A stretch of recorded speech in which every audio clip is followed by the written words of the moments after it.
CBAI. Hey all, this is Cam with CBAI. Thanks for tuning in. In this video, I'll show you how to use both versions of your extended audio and pull them into a single track in Suno. You do need the Premiere plan to do this because it requires Suno Studio.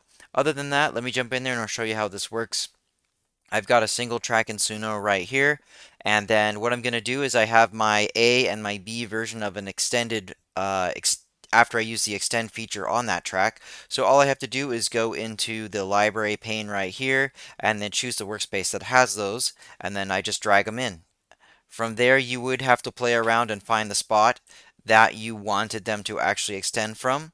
But I can just pull them both in here and then I can start editing as needed.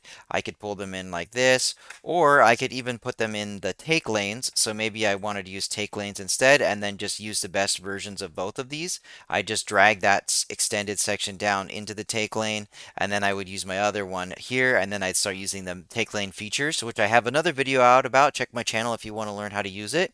So that's it. You can do it in Suno Studio. It's very easy. I hope you found this video helpful. If you did, why don't you give me a subscribe, hit the bell notification, like the video, leave a comment, and then until next time, this is Cam with CBAI. Thanks for watching. Hope you have a good one, and take care.